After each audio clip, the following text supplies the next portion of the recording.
ഇടുക്കി ഭൂപ്രകൃതിയിൽ വിശാലവും വശ്യമനോഹാരിതയിൽ അസാമാന്യതയും സാധാരണക്കാരന്റെ ഛായയുമുള്ള ജില്ല. നാട് മുതൽ കാട് വരെ പരന്നുകിടക്കുന്ന ഇടുക്കിയുടെ 2021 നിറം കൂടുതലും ചുവപ്പായിരുന്നു. 5 മണ്ഡലങ്ങളിൽ 4 ഇടത്തിനൊപ്പം നിന്നു. സ്വന്തം മണ്ണിൽ കാലുറപ്പിച്ചു നിൽക്കാനുള്ള സാധാരണക്കാരന്റെ നിലവിളിയും മണ്ണിനെ വിശ്വസിക്കുന്ന കർഷകന്റെ പൊലിയാത്ത പ്രതീക്ഷകളും എക്കാലത്തും രാഷ്ട്രീയ ചിത്രത്തിൽ ഇടുക്കിയിൽ പ്രതിഫലിച്ചിട്ടുണ്ട്. ഭൂപ്രശ്നം, പട്ടയ വിഷയങ്ങൾ, കെട്ടിട നിർമ്മാണ നിരോധനം, വന്യജീവി സംഘർഷം, അങ്ങനെ ഒട്ടനവധി ജീവിതസ്പർശിയായ ചർച്ചകൾക്ക് വേദിയാകുന്ന ഇടുക്കിയിലെ കാറ്റ് ഇത്തവണ എങ്ങോട്ടാഞ്ഞു വീശും നോക്കാം. കൃത്യമായ കണക്കുകളിലൂടെയും വിശകലനങ്ങളിലൂടെയും മുതിർന്ന മാധ്യമപ്രവർത്തകരായ ആർ സുഭാഷ്, ജോർജ് പൊടിപ്പാറ എന്നിവരാണ് ഇന്ന് നമുക്കൊപ്പം ചേരുന്നത്. ഇരുവർക്കും സ്വാഗതം. ഒപ്പം ഓരോ പ്രേക്ഷകരെയും സ്വാഗതം ചെയ്യുകയാണ് ഇലക്ഷൻ ഹെറാൾഡിന്റെ ഈ പുതിയ അധ്യായത്തിലേക്ക്. നമ്മൾ ആദ്യം പോകുന്ന മണ്ഡലം ഇടുക്കി തന്നെയാണ്. ഇടുക്കി മണ്ഡലം 1977 രൂപീകൃതമായത്. കോൺഗ്രസിന്റെയും പിന്നീട് കേരള കോൺഗ്രസിന്റെയും മാത്രം തട്ടകമായി മാറിയ ചരിത്രമാണ് ഇടുക്കി മണ്ഡലത്തിന് പറയാനുള്ളത്. 1980, 82, 87 കാലഘട്ടങ്ങളിൽ നടന്ന തിരഞ്ഞെടുപ്പുകളിൽ കോൺഗ്രസ് ഘടകകക്ഷികളുടെ സഹായമില്ലാതെ ഇടുക്കി സീറ്റിൽ വിജയിച്ചിരുന്നു. 2001 മുതൽ റോഷി അഗസ്റ്റിന്റെ തട്ടകമാണ് ഇടുക്കി. UDF-ൽ നിന്ന് കേരള കോൺഗ്രസ് LDF-ലേക്ക് വന്ന ശേഷവും റോഷി അഗസ്റ്റിനെ തന്നെ നിയമസഭയിലേക്ക് അയക്കാനാണ് ഇടുക്കിക്കാർ ആഗ്രഹിച്ചത്. ഇനി നമുക്ക് നോക്കാം വിശദമായി 2021 എന്ത് സംഭവിച്ചു എന്ന് നോക്കുമ്പോൾ 2021 റോഷി അഗസ്റ്റിന് കിട്ടിയത് 62,368 വോട്ടുകളാണ് ലഭിച്ചത്. 47.34% അത്. ഫ്രാൻസിസ് ജോർജിന് ലഭിച്ചത് 56,795 വോട്ടുകളായിരുന്നു. അതായത് 43.11%. മൂന്നാമത് വന്നത് BDJസിന്റെ സ്ഥാനാർത്ഥിയായ സംഗീത വിശ്വനാഥനായിരുന്നു.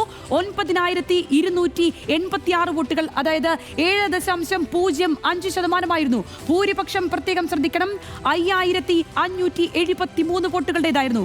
ഇനി ഇടുക്കിയിലെ ലോക്സഭാ തെരഞ്ഞെടുപ്പിൽ 2024 ലോക്സഭാ തെരഞ്ഞെടുപ്പിൽ എന്ത് സംഭവിച്ചു എന്ന് നോക്കുമ്പോൾ ഡീൻ കുര്യാക്കോസിന് ലഭിച്ചത് 58,348 വോട്ടുകളായിരുന്നു. 49.3% ആ കണക്ക്. ജോയ്സ് ജോർജ് രണ്ടാമത് വന്നപ്പോൾ 42,753 വോട്ടുകൾ, 36.12%.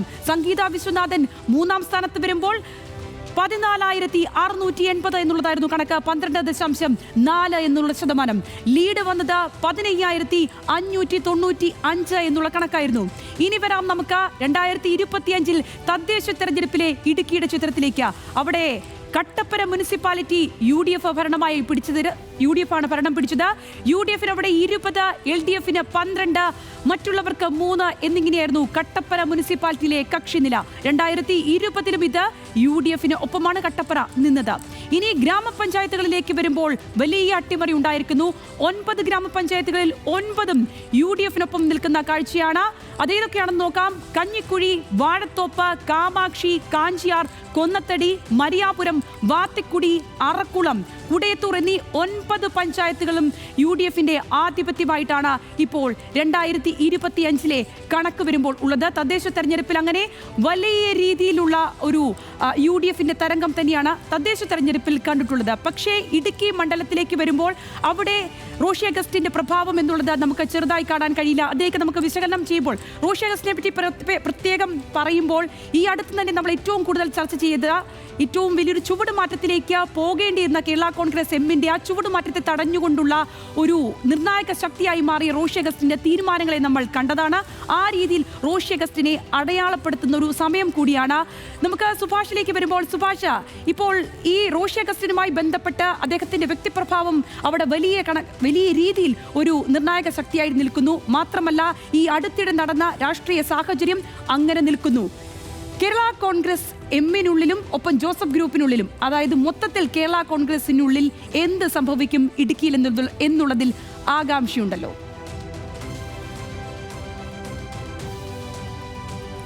തീർച്ചയായും ഈ പുതിയ രാഷ്ട്രീയ സാഹചര്യത്തിൽ റോഷി അഗസ്റ്റൻ നമ്മളുടെ രാഷ്ട്രീയ ചർച്ചകളിലൊക്കെ വളരെ ഏറ്റവും മുന്നിൽ നിന്ന ഒരാൾ തന്നെയാണ്.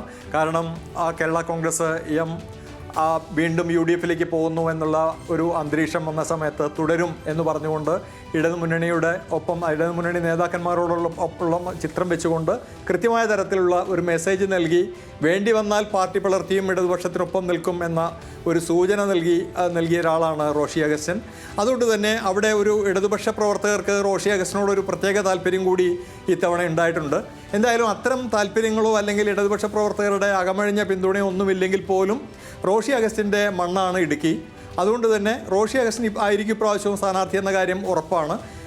ഒരു സംശയവുമില്ലാത്ത തരത്തിൽ തന്നെ നമുക്ക് അദ്ദേഹത്തിൻ്റെ വിജയം ഇപ്പോൾ തന്നെ ഉറപ്പിച്ച് പറയാൻ കഴിയും. കാരണം ഈ 2001 മുതൽ റോഷി അഗസ്റ്റ്യൻ അവിടുത്തെ ജനപ്രതിനിധിയാണ്. മണ്ഡലത്തിൽ വളരെ സ്വീകാര്യനായ ഒരാളാണ്. ഇതിനു മുമ്പ് തന്നെ UDF സ്ഥാനാർത്ഥിയായി മത്സരിക്കുമ്പോൾ പോലും ഇടതുപക്ഷക്കാരുടെ അടക്കം വോട്ടുകൾ പെട്ടിയിലാക്കാൻ കഴിയുന്ന തരത്തിലുള്ള വ്യക്തിബന്ധങ്ങളുള്ള ഒരു ആൾ തന്നെയാണ്. അതുകൊണ്ട് തന്നെ റോഷി അഗസ്റ്റ്യൻ്റെ വിജയത്തെക്കുറിച്ച് സംശയപ്പെടേണ്ട കാര്യമില്ല. അതേപോലെ തന്നെ ഇടുക്കിയിലെ അന്തരീക്ഷം കഴിഞ്ഞ തെരഞ്ഞെടുപ്പിൻ്റെ ഒരു ഇത് വെച്ച് നോക്കുകയാണെങ്കിൽ ഇടുക്കി ജില്ലയിൽ മൊത്തത്തിൽ വലിയ തോതിലുള്ളൊരു ഇടത് കാറ്റ് അടിച്ചൊരു കാലമായിരുന്നു അത്. ഏതാണ്ട് 12% വോട്ടിൻ്റെ വ്യത്യാസം UDFും LDFും തമ്മിൽ ഇടുക്കി ജില്ലയിലുണ്ടായിട്ടുണ്ട്. ഇടുക്കി മണ്ഡലത്തെക്കുറിച്ച് പ്രത്യേകിച്ച് പറയുമ്പോൾ അത് തീർച്ചയായും ഒരു UDF മണ്ഡലമാണ്.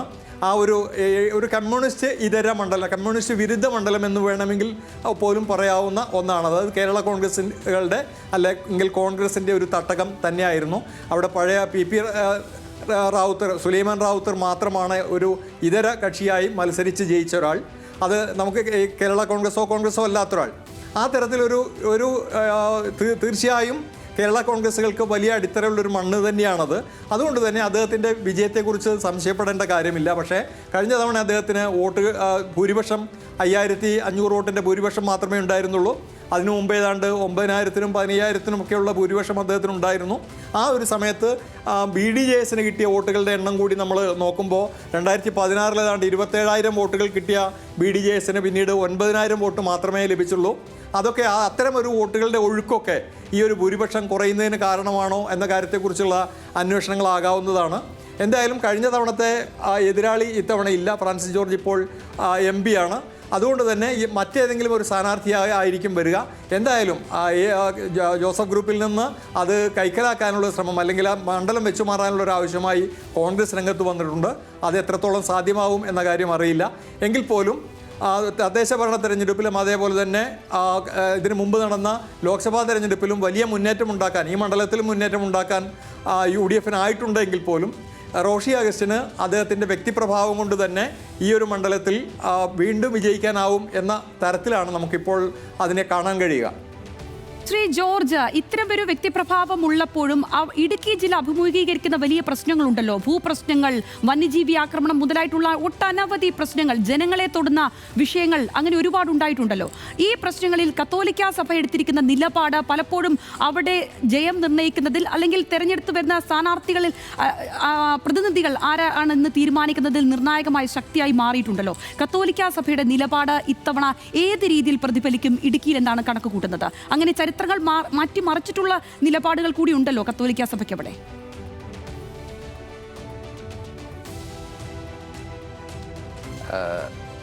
പ്രിയപ്പെട്ട എൻ്റെ സുഹൃത്ത് ശ്രീ സുഭാഷ് പറഞ്ഞ കാര്യങ്ങൾക്ക് ഭാഗികമായ ചില വസ്തുതകളുണ്ട്. പക്ഷേ അദ്ദേഹം അസന്നിഗ്ധമായിട്ട് പറയുന്നു ഇടുക്കിയിൽ റോഷി അഗസ്റ്റ്യൻ വിജയിച്ചിരിക്കും എന്ന്. പക്ഷെ കണക്കുകൾ അതിനോട് പൊരുത്തപ്പെടുന്നതല്ല. ഈ ഏറ്റവും ഒടുവിൽ നടന്ന തദ്ദേശ ഭരണ തെരഞ്ഞെടുപ്പിൽ പോലും ഏതാണ്ട് 15000-ഓളം വോട്ടിൻ്റെ മാർജിനാണുള്ളത്. റോഷി അഗസ്റ്റ്യൻ പിന്നിലാണ്, അല്ലെങ്കിൽ LDF പിന്നിലാണ്. എന്ന് പറഞ്ഞാൽ റോഷി അഗസ്റ്റ്യൻ പ്രതിനിധാനം ചെയ്യുന്ന LDF പിന്നിലാണ്. അത്രത്തോളം വോട്ട് തന്നെ, ഏകദേശം അത്രത്തോളം വോട്ട് ലോക്സഭാ തെരഞ്ഞെടുപ്പിൽ ഡീൻ കുര്യാക്കോസിനും ഈ പറഞ്ഞ ജോയ്സിയെ അട്ടിമറിക്കാൻ, അല്ലെങ്കിൽ അദ്ദേഹത്തിന് ജോയ്സ് ജോർജിൻ്റെ മേലെ അദ്ദേഹത്തിനും ഉണ്ടായിരുന്നു ലീഡ്. ഏതാണ്ട് 15000-ത്തിലധികം, അതായത് 15595 വോട്ടിൻ്റെ ലീഡുണ്ടായിരുന്നു. അപ്പോൾ ഈ രണ്ട് സാഹചര്യങ്ങളും രണ്ട് കൃത്യമായ വസ്തുതകളാണ്. അപ്പോൾ കണക്കുകൾ കള്ളം പറയുന്നില്ല. അതുകൊണ്ട് തന്നെ അസന്നിഗ്ധമായിട്ട് റോഷി അഗസ്റ്റിന് ഈ പറഞ്ഞ 15000-ത്തോളം വോട്ടുകളുടെ വ്യത്യാസം മറികടന്ന് ഈ വരുന്ന 26-ലെ നിയമസഭാ തെരഞ്ഞെടുപ്പിൽ വിജയിക്കാൻ കഴിയും എന്ന് നമുക്ക് അസന്നിഗ്ധമായിട്ട് അല്ലെങ്കിൽ ഉറപ്പിച്ച് പറയാൻ എങ്ങനെ സാധിക്കും ഒരു സന്ദേഹം എൻ്റെ മനസ്സിലുണ്ട്. കാരണം 2021-ലെ ഒരു നിയമസഭാ തെരഞ്ഞെടുപ്പിൻ്റെ സമയത്തെ ഒരു ചിത്രമല്ല ഇന്ന് ഇടുക്കിയിലെ രാഷ്ട്രീയ ചിത്രം. കേരളത്തിലെ അടക്കം രാഷ്ട്രീയ ചിത്രം തികച്ചും വ്യത്യസ്തമാണ്. ഒരുപക്ഷെ അന്ന് അദ്ദേഹത്തോടൊപ്പം എല്ലായ്പ്പോഴും ചേർന്ന് നിൽക്കുന്ന കത്തോലിക്ക സഭ പോലും ഇപ്പോഴത്തെ ഒരവസ്ഥയിൽ പഴയ ആ പിന്തുണ അത്രത്തോളം ആത്മാർത്ഥമായ, അത്രത്തോളം എന്താ പറയുക ഊഷ്മളമായൊരു ബന്ധം അല്ലെങ്കിൽ ഒരു പിന്തുണ റോഷി അഗസ്റ്റിന് കത്തോലിക്ക സഭയുടെ ഭാഗത്തുനിന്ന് ഉണ്ടാകുമോ എന്ന കാര്യം നമുക്ക് കാത്തിരുന്ന് കാണേണ്ട ഒരു കാര്യമാണ്. അങ്ങനെ ഉണ്ടായിരുന്നെങ്കിൽ കത്തോലിക്ക സഭയുടെ ഒരു നിലപാട് ഇടതുമുന്നണിയോട് അത്രത്തോളം അനുഭാവപൂർണ്ണമായിരുന്നെങ്കിൽ, അത്രത്തോളം ഊഷ്മളമായിരുന്നെങ്കിൽ ഈ തദ്ദേശ ഭരണ തെരഞ്ഞെടുപ്പിൽ ഇങ്ങനെയല്ല ഇടുക്കിയിൽ ഉണ്ടാകുന്ന റിസൾട്ട്. നേരത്തെ നമ്മൾ കണ്ട കണക്കനുസരിച്ച് ഇടുക്കി നിയോജകമണ്ഡലത്തിൻ്റെ കീഴിൽ വരുന്ന 9 ഗ്രാമപഞ്ചായത്തുകളിൽ ജയിച്ചത് UDF ആണ്. അത് നല്ല മാർജിനിലാണ് ജയിച്ചിരിക്കുന്നത്. അപ്പോൾ കത്തോലിക്ക ഭൂരിപക്ഷമുള്ള ഒരളവോളം ഇടുക്കിയിൽ കത്തോലിക്ക സമൂഹം കഴിഞ്ഞാൽ, അല്ലെങ്കിൽ ക്രിസ്ത്യൻ സമൂഹം കഴിഞ്ഞാൽ രണ്ടാം സ്ഥാനത്ത് വരുന്ന ഈഴവ സമൂഹമാണ്. ഈ ഈഴവ സമൂഹത്തിൻ്റെ വോട്ടുകൾ പോലും പൂർണ്ണമായ രീതിയിൽ ഈ പറഞ്ഞ LDFൻ്റെ പെട്ടിയിലേക്ക് വീണോ എന്നുള്ളത് സംശയിക്കേണ്ട ഒരു കാര്യമാണ്. അങ്ങനെ വീണിരുന്നെങ്കിൽ പല വാർഡുകളിൽ പല പഞ്ചായത്തുകളിൽ ഇത്രത്തോളം സീറ്റുകൾ പോരായിരുന്നു LDFന്. പക്ഷേ അപ്പോൾ ചിത്രം നമ്മൾ വിശകലനം ചെയ്യുമ്പോൾ കത്തോലിക്ക സഭയുടെ നിലപാടിൽ ഒരു മാറ്റം വന്നിട്ടുണ്ട്. ആ മാറ്റം ഇപ്പോഴത്തെ ഒരവസ്ഥയിൽ നമുക്ക് പറയാൻ കഴിയുന്നത് തീർച്ചയായിട്ടും 2021 ഇടതുമുന്നണിക്ക് കൊടുത്ത അല്ലെങ്കിൽ ഇടതുമുന്നണിയോട് ഉണ്ടായിരുന്ന ആ നല്ല ബന്ധമല്ല, അല്ലെങ്കിൽ അത്രത്തോളം വിശ്വസ്തമായൊരു ബന്ധം ഇപ്പോൾ കത്തോലിക്ക സഭയ്ക്ക് ഇടതുമുന്നണിയോടില്ല. അത് കേരളം മുഴുവനും നമ്മൾ കണ്ടതാണ്.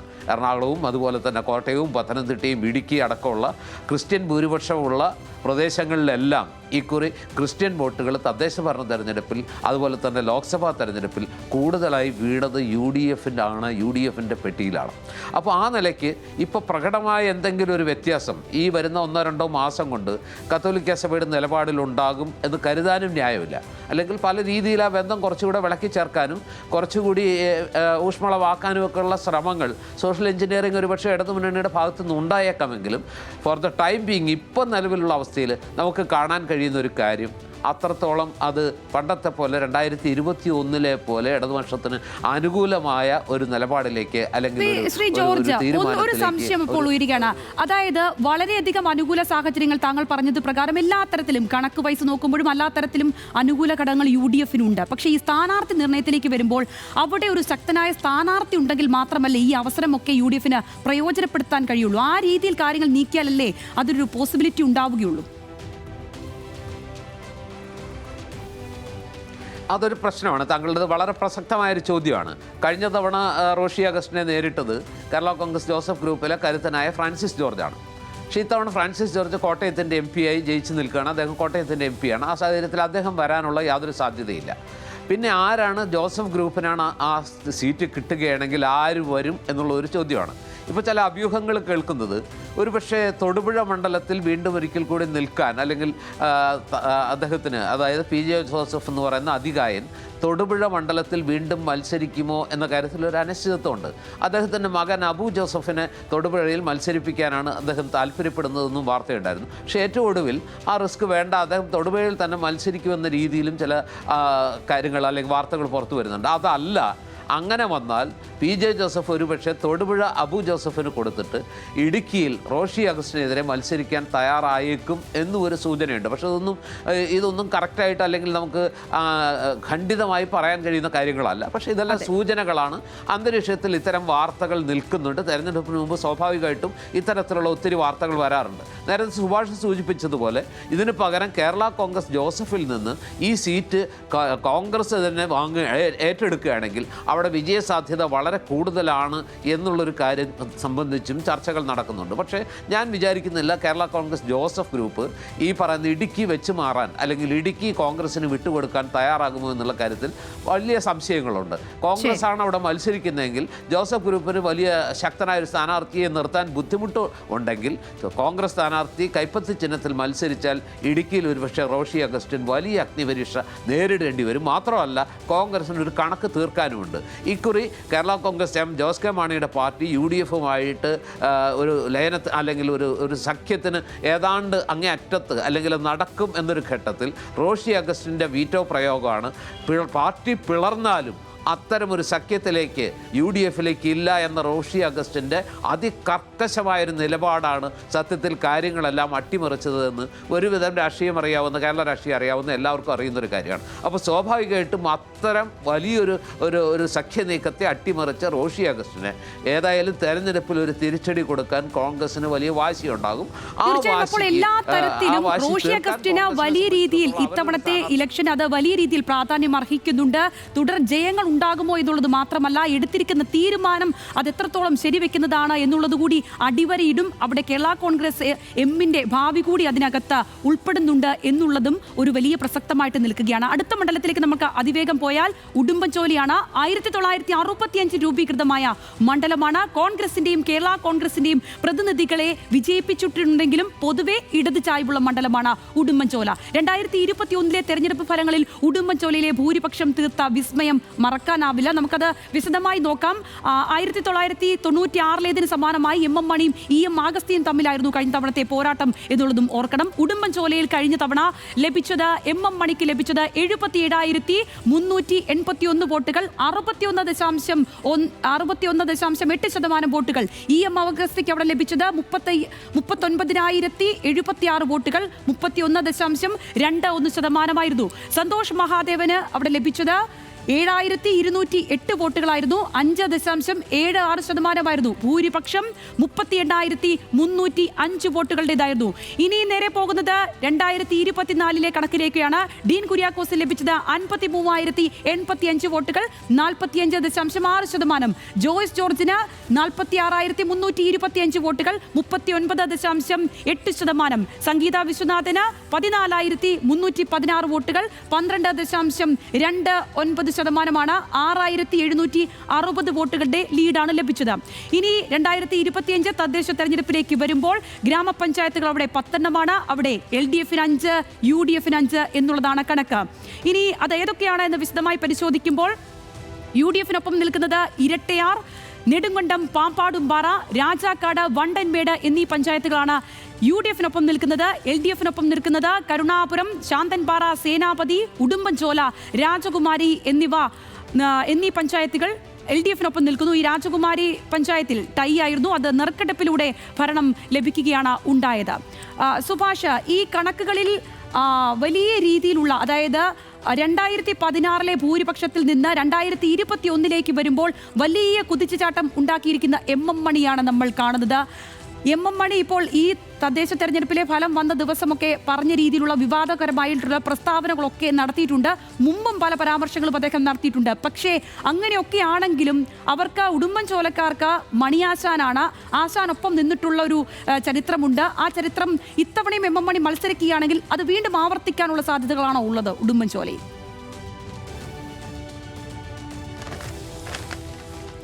ഉടുമ്പൻചോലയിൽ ഇത്തവണയും MM മണിയാണോ എന്ന കാര്യത്തിൽ പ്രഖ്യാപനം വന്നിട്ടില്ല, അല്ലെങ്കിൽ തീരുമാനം വന്നിട്ടില്ല. അദ്ദേഹത്തിന് തീർച്ചയായിട്ടും ആരോഗ്യ പ്രശ്നങ്ങളുണ്ട്, വലിയ തോതിലുള്ള ആരോഗ്യ പ്രശ്നങ്ങൾ MM മണി നേരിട്ടുകൊണ്ടിരിക്കുന്നുണ്ട്. എങ്കിൽ പോലും ഇത്തവണത്തെ ഇലക്ഷൻ എന്നുള്ളത് വളരെ നിർണായകമായതുകൊണ്ട് തന്നെ വീണ്ടും MM മണിയെ തന്നെ രംഗത്തിറക്കാനുള്ള ശ്രമങ്ങളാണ് നടത്തുന്നത്. ഈ മണ്ഡലം നേരത്തെ അതേപോലെ UDF-ഉം LDF-ഉം മാറി മാറി ജയിച്ച മണ്ഡലമാണ്. EM ആഗസ്റ്റിയൊക്കെ 2 തവണ വിജയിച്ചിട്ടുണ്ട്. പക്ഷേ 2001 മുതൽ CPM കൈവശം വെച്ചിരിക്കുന്ന മണ്ഡലമാണിത്. അത് KK ജയേന്ദ്രൻ 2 തവണയും MM മണി 2 തവണയും ഒക്കെ ജയിച്ച ഒരു മണ്ഡലമാണിത്. അതുകൊണ്ട് തന്നെ ഇത്തവണ അത് വളരെ ടൈറ്റായ ഒരു മത്സരത്തിലേക്ക് പോകാനുള്ള സാധ്യത മുന്നിൽ കണ്ടുകൊണ്ട്, ഇത് നേരത്തെ പറഞ്ഞതുപോലെ തന്നെ LDF-നും UDF-നും ഏതാണ്ട് 5 വീതം പഞ്ചായത്തുകൾ, രാജാക്കാട് പോലെ വളരെ കാലമായി കൈവശം വെച്ചിരുന്ന പഞ്ചായത്തുകളടക്കം ഇത്തവണ നഷ്ടപ്പെട്ടിട്ടുണ്ട്. ഏതാണ്ട് 6,700ഓളം വോട്ടുകളുടെ ലീഡ് ലോക്സഭാ തെരഞ്ഞെടുപ്പിൽ ഉണ്ടാവുകയും ചെയ്തിട്ടുണ്ട്. തദ്ദേശ ഭരണ തെരഞ്ഞെടുപ്പിൽ നല്ല തിരിച്ചടിയും കിട്ടിയിട്ടുണ്ട്. അതുകൊണ്ട് തന്നെ മണിയാശാൻ എന്ന ആളുകൾ വിളിക്കുന്ന MM മണിയെ തന്നെ വീണ്ടും സ്ഥാനാർത്ഥിയാക്കാനുള്ള സാധ്യതയാണ് ഉള്ളത്. അങ്ങനെയെങ്കിൽ അവിടെ കുറെ കൂടി ആത്മവിശ്വാസത്തോടു കൂടി LDF-ന് രംഗത്തിറങ്ങാൻ കഴിയും. MM മണിയെക്കുറിച്ചുള്ള വലിയ വിവാദങ്ങളും തർക്കങ്ങളും ഒക്കെ ഉണ്ടെങ്കിലും അത് അവിടുത്തെ നാട്ടുകാരെ സംബന്ധിച്ചിടത്തോളം അദ്ദേഹത്തെ നേരിട്ടറിയുന്ന ആളുകളെ സംബന്ധിച്ചിടത്തോളം അതൊരു വലിയ വിവാദ വിഷയമാവേണ്ടതില്ല എന്ന ചിന്താഗതിയാകാം ഒരു ഭാഗം ആളുകൾക്കുണ്ടാവും, LDF പ്രവർത്തകർക്കുണ്ടാവുക. കാരണം കലകാലങ്ങളായി എം മണിയുടെ പ്രസംഗവും രീതികളും ആ തരത്തിൽ തന്നെയാണ്. വളരെ ചെറിയ മാർജിനാണ് അദ്ദേഹം ആദ്യത്തെ തെരഞ്ഞെടുപ്പിൽ ജയിച്ചത്. 1100 വോട്ടിന് മാത്രമാണ്. അതിനുശേഷം അത് 38,000 വോട്ടുകളാക്കി മാറ്റാൻ അദ്ദേഹത്തിന് കഴിഞ്ഞു. ദീർഘകാലം CPIM-ന്റെ ജില്ലാ സെക്രട്ടറിയായി പ്രവർത്തിച്ചിരുന്ന അദ്ദേഹം പാർലമെൻ്ററി പാർട്ടി രംഗത്ത് വന്നപ്പോഴും നല്ല രീതിയിൽ പെർഫോം ചെയ്യുകയും ഒരു മികച്ച MLA, മികച്ച മന്ത്രി എന്ന നിലയിൽ പേരെടുക്കുകയും ചെയ്തിട്ടുണ്ട്. അതുകൊണ്ട് തന്നെ LDF-ന് രംഗത്തിറക്കാൻ കഴിയുന്ന ഏറ്റവും നല്ല സ്ഥാനാർത്ഥി ആയിരിക്കും അദ്ദേഹം എന്നാണ് മനസ്സിലാക്കാൻ കഴിയുന്നത്. അതല്ലെങ്കിൽ എം മണി മത്സരിക്കുന്നില്ല എന്ന തീരുമാനം വന്നെങ്കിൽ മാത്രമേ പുതിയ ആളുകളെ തിരയേണ്ടതുള്ളൂ എന്നുള്ള തീരുമാനത്തിലാണിപ്പോൾ LDF ഉള്ളത്. കൂടുതൽ സാധ്യതകൾ എം മണിക്ക് തന്നെയാണ് അവിടെ. ശ്രീ ജോർജ്, അങ്ങെങ്ങനെയാണ് ഇക്കാര്യത്തെ നോക്കിക്കാണുന്നത്? അതായത് എം മണി വരികയാണെങ്കിൽ കാര്യങ്ങൾ ഏത് രീതിയിലായിരിക്കും? കഴിഞ്ഞ തവണത്തേതുപോലെ തന്നെ ഒരു പ്രഭാവം ഉണ്ടാക്കാൻ അദ്ദേഹത്തിന് കഴിയുമോ എന്നുള്ളത് അവിടെ അവശേഷിക്കുന്നുണ്ട്. കാരണം തദ്ദേശ തെരഞ്ഞെടുപ്പിലെ കണക്കുകൾ ഇപ്പോൾ 5-5 എന്നുള്ള കണക്ക് വരുന്നു. പക്ഷേ എം മണിക്കുള്ള സ്വീകാര്യത അത് മറ്റൊന്നായിട്ട് അവിടെ നിലനിൽക്കുന്നു. ഇനി എം മണി അല്ല വരുന്നതെങ്കിൽ UDF-ന് പ്രതീക്ഷ വേണമെങ്കിൽ വെക്കാവുന്ന ഒരു സ്ഥിതി കൂടി അവിടെ ഉണ്ടാകുന്നുണ്ടല്ലോ.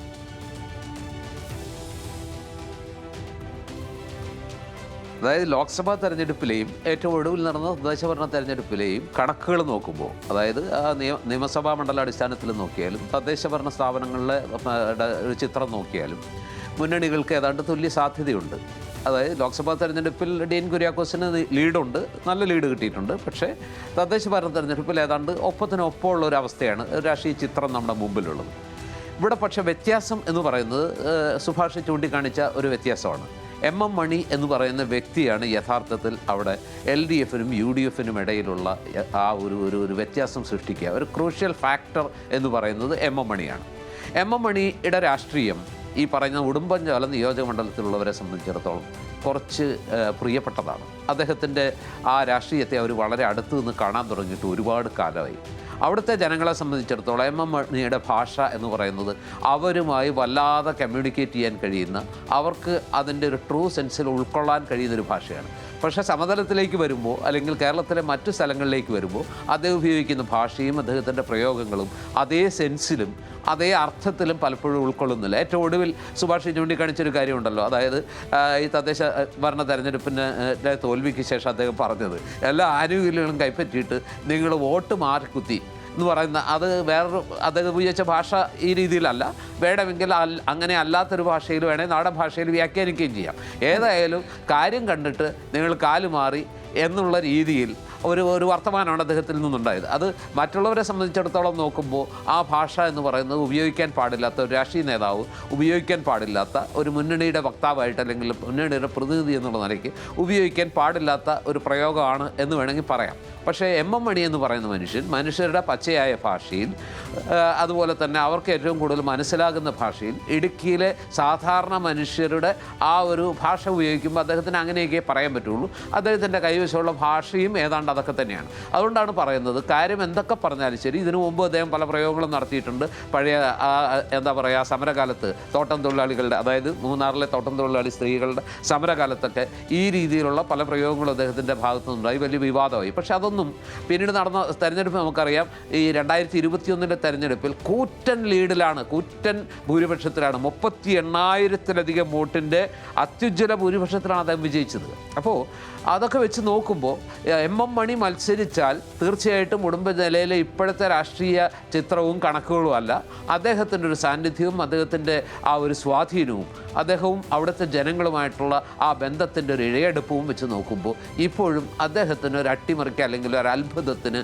ഇപ്പോഴും അദ്ദേഹത്തെ കൊണ്ട് സാധിക്കും എന്ന് കരുതാനാണ് എനിക്കിഷ്ടം. പക്ഷേ രാഷ്ട്രീയ സാഹചര്യങ്ങൾ 2021 അല്ല, 2024 കടുപ്പമായ രാഷ്ട്രീയ കാലാവസ്ഥയാണ് ഇപ്പോൾ ഉടുമ്പൻചോലയിലും ഇടുക്കി ജില്ലയിലും മൊത്തത്തിലുള്ളത്.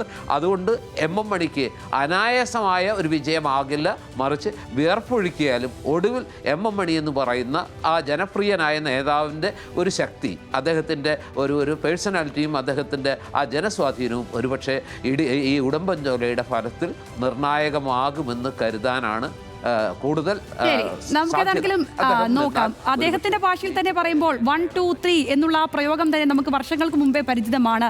അതിൽ 1, 2 ആയിട്ടുണ്ട്, 3 ആകുമോ എന്നുള്ളത് ഉടുമ്പൻചോലക്കാർ ഇത്തവണ തീരുമാനിക്കേണ്ട കാര്യമാണ്. ഏതാണെങ്കിലും ഉടുമ്പൻചോലയിൽ നിന്ന് നമുക്ക് നേരെ തൊടുപുഴയ്ക്ക് പോകാം. തൊടുപുഴ കേരള രാഷ്ട്രീയത്തിലെ അതികായകനായ PJ ജോസഫിന്റെ തട്ടകം. 1957 തൊടുപുഴ നിയമസഭാ മണ്ഡലം നിലവിൽ വന്നത്. PJ ജോസഫും തൊടുപുഴയും തമ്മിലുള്ള ആത്മബന്ധം തുടങ്ങുന്നത് 1970 തെരഞ്ഞെടുപ്പ് മുതലാണ്. 91-ലും 2001-ലും PT തോമസിനോട് പരാജയപ്പെട്ടതൊഴിച്ചാൽ തൊടുപുഴ എന്നും PJ ജോസഫിന് ഒപ്പം നിന്നിട്ടുണ്ട്. കേരള കോൺഗ്രസ് സ്ഥാനാർത്ഥി അല്ലാതെ തൊടുപുഴയിൽ നിന്ന് ജയിച്ച ഏക സ്ഥാനാർത്ഥി KC സക്കറിയയാണ്. 1967 മത്സരത്തിൽ സ്വതന്ത്രനായാണ് അദ്ദേഹം വിജയിച്ച് നിയമസഭയിൽ എത്തിയത്. നമുക്ക് 2021 കണക്കിലേക്ക് വരുമ്പോൾ 2021 PJ ജോസഫിന് ലഭിച്ചത് 67,495 വോട്ടുകളാണ്. 48.63% തൊട്ടു പിന്നാലെ വന്ന പ്രൊഫസർ K ആന്റണിക്ക് ലഭിച്ചത് 47,236 വോട്ടുകൾ, 34.03%.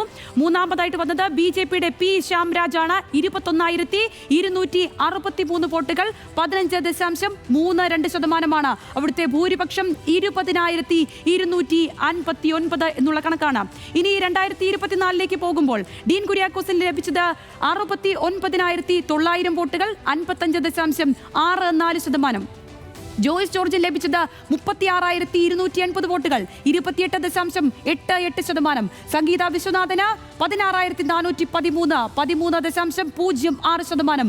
ലീഡ് 33,620 എന്നുള്ള മികച്ച ലീഡ് തന്നെ ഉണ്ടായിരിക്കുന്നു.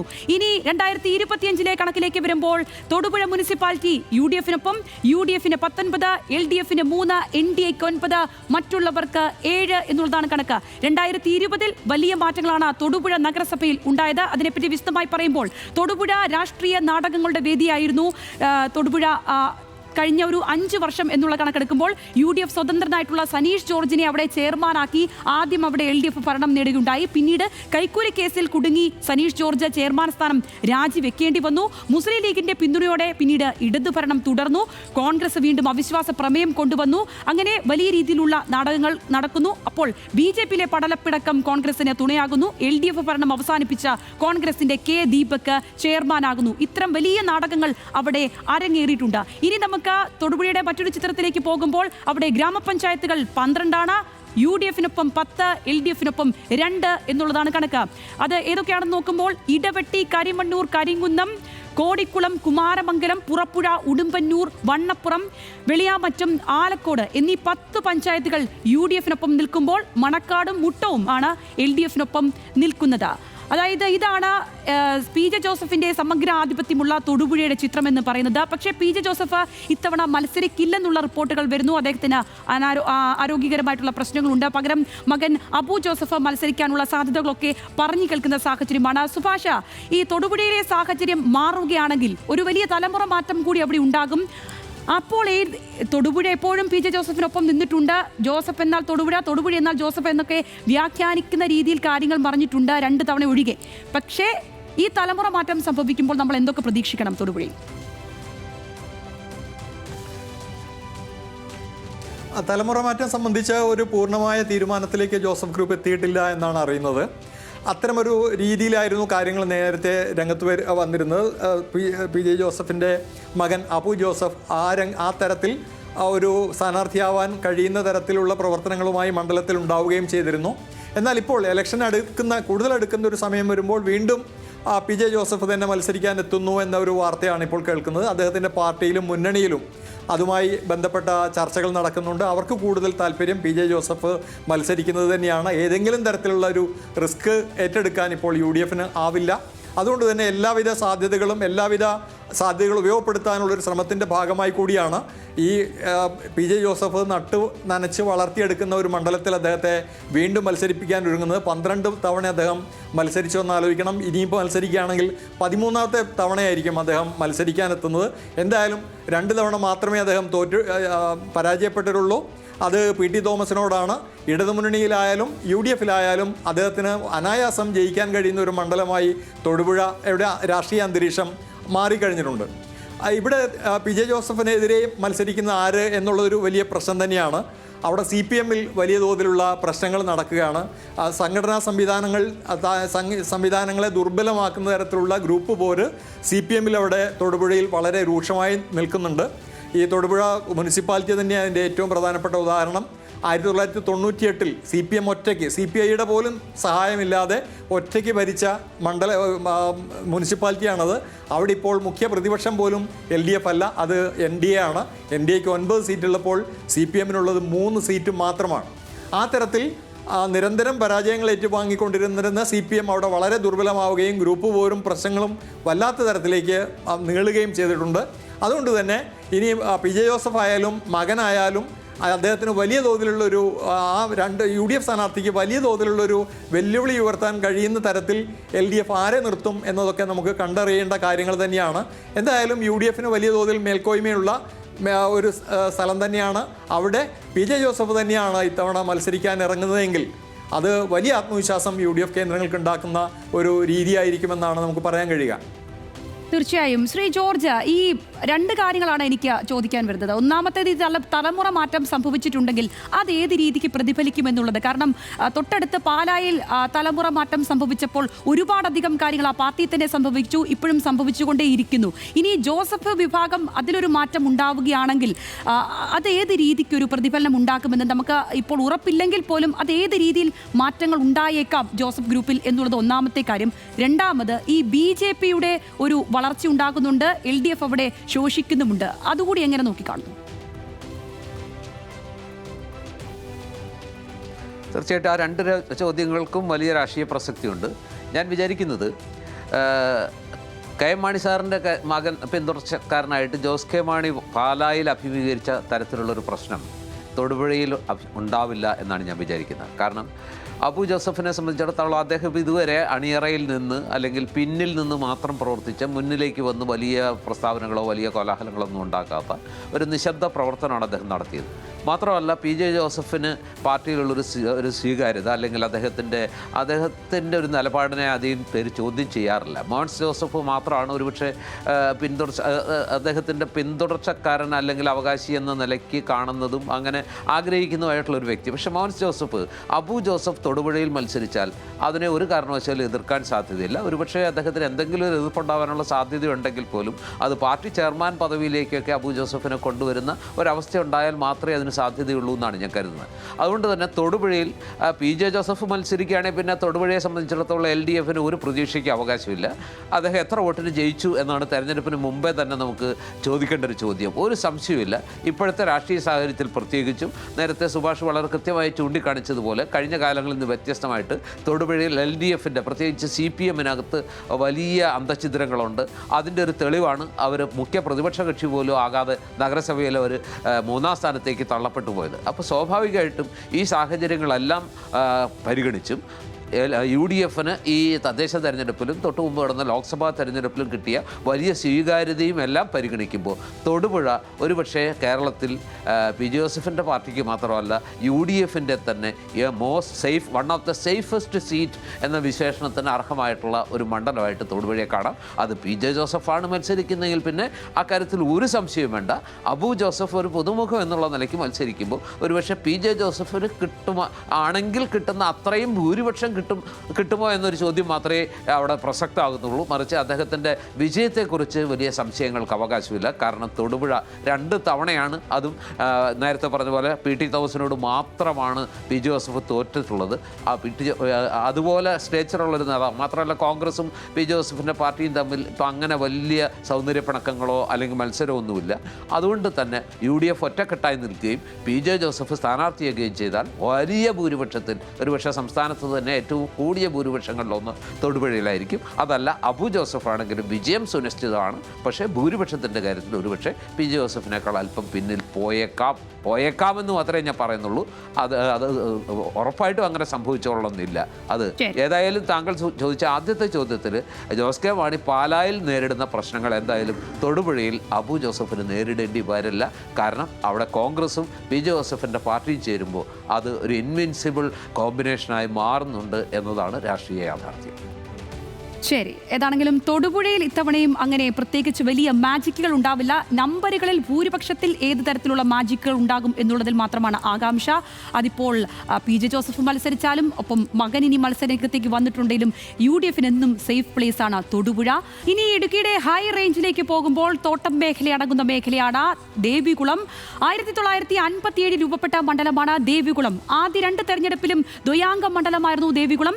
ഇരു മുന്നണികളെയും ഒരുപോലെ പിന്തുണച്ച മണ്ഡലമാണ് ദേവികുളം. CPIയുടെ റോസമ്മ പുന്നൂസ്, കോൺഗ്രസിന്റെ N ഗണപതി എന്നിവരായിരുന്നു ആദ്യ പ്രതിനിധികൾ. പട്ടികജാതി സംവരണ മണ്ഡലം കൂടിയാണ് ദേവികുളം. 2021 കണക്കിലേക്ക് വരുമ്പോൾ A രാജ അവിടെ നിന്ന് വിജയിച്ചിരിക്കുന്നു. 59,049 വോട്ടുകൾക്കാണ് A രാജ വിജയിച്ചത്. 50.9 എന്നുള്ളതായിരുന്നു ശതമാനക്കണക്ക്. D കുമാർ ആണ് രണ്ടാം സ്ഥാനത്തെത്തിയത്. 51,201 വോട്ടുകളായിരുന്നു ലഭിച്ചത്. 44.11% എന്നുള്ളതായിരുന്നു. S ഗണേശൻ ലഭിച്ചത് 4,717 വോട്ടുകൾ, കേവലം 4.06% എന്നുള്ളത് മാത്രമായിരുന്നു. ഭൂരിപക്ഷം 7,848 എന്നുള്ളതായിരുന്നു കണക്ക്. ഇനി 2024 എന്ത് സംഭവിച്ചു? ഡീൻ കുര്യാക്കോസിന് 54,160 വോട്ടുകൾ ലഭിച്ചു. 50.42% എന്നുള്ളതായിരുന്നു കണക്ക്. രണ്ടാം സ്ഥാനത്ത് ജോയ്സ് ജോർജ് വരുമ്പോൾ 41,723 വോട്ടുകൾ ലഭിച്ചു. 38.83%.